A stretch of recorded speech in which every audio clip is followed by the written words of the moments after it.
Ever notice how the people who post constantly about their financial wins always seem to be struggling while the people who are genuinely wealthy are, well, they're suspiciously quiet? Yeah, that's not an accident. What you're seeing isn't just a personality type, it's a strategy. A very deliberate, very calculated strategy. Look, this isn't just some catchy phrase to post online. This is the first rule of a game that most people don't even realize they're playing. Because the people who actually get wealth, who really understand it, they know that visibility isn't an asset, it's a liability. And here it is, the big claim at the heart of all of this. Building your wealth in silence isn't about being humble or shy. It's a cold, hard, strategic decision to protect what you're building from the very forces that are designed to tear it down. So let's start with the modern-day battlefield for your finances. Social media. It's basically a system that's engineered to make you broadcast everything, turning your whole life into one big performance. And when it comes to building wealth, that performance is a trap. I mean, think about it. You've seen it. It's January 1st, someone posts, "This is my year. I'm gonna pay off all my debt and save $30,000. It gets like 200 likes, they feel incredible, but then March rolls around and the whole thing is just gone, abandoned, and they're just hoping no one brings it up. So what is going on here? Why does this happen over and over again? Well, here's the little piece of neuroscience that explains everything. Your brain, right, it literally cannot tell the difference between the social high you get from announcing a goal and the actual satisfaction of achieving it. They both give you the same hit of dopamine. So when you tell everyone your big plan, your brain gets its reward up front. It gets paid in likes, and your motivation just completely evaporates. The work feels like it's already done. And let's be crystal clear, this is not accountability. This is dopamine farming, and it murders your follow-through. Suddenly, you're performing for an audience, you're dealing with a flood of unsolicited advice from people who don't have to live with the consequences, and you're setting yourself up for a very public failure, or maybe even sabotage from people who deep down don't want to see you win. So how do you fight this? How do you actually get things done? Well, the first pillar is an internal one. It's about treating your motivation like a finite resource, one that you have to protect fiercely from the outside world.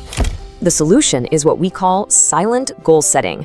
It's simple. You set the goal privately, then you do the work in complete silence. No updates, no posts for months, maybe even years. You hit the goal, then and only then you might mention it. You have to keep your brain hungry for the real prize, the achievement itself, not the cheap applause you get at the starting line. Okay, so protecting your internal drive, that's step one. Pillar two is all about controlling the external signals you're sending out. This is a critical defensive play. Now, this is going to sound harsh, but it's a truth that most people unfortunately learn the hard way. The second people know you have money, you become a target. A target for friendly loan requests, for lawsuits, for judgment, for resentment. Invisibility? It solves every single one of those problems before they even start. Now, the strategy here isn't about being cheap. It's about camouflage. The silent millionaire learns to live about 3 to 5 economic levels below their actual net worth. They're the one driving the 10-year-old reliable car. They live in the smallest, nicest house on a great street. They wear high-quality clothes that have 0 logos. They look completely, utterly ordinary, while being extraordinarily wealthy. Okay, but this is where it gets tricky, right? You're at the Thanksgiving table and your uncle leans over and says, "Hey, you got that big promotion, right? You must be making pretty good money now." You can't just say none of your business. That just creates a whole different kind of problem. So what do?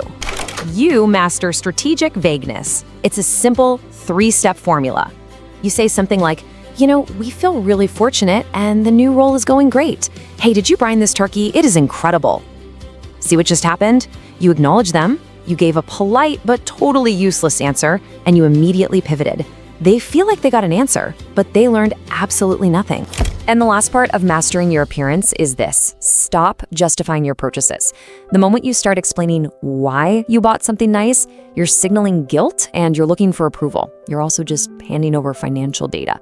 Confident people, they just own their decisions. Someone says, "Nice jacket." You say, "Thanks." That's it. End of discussion.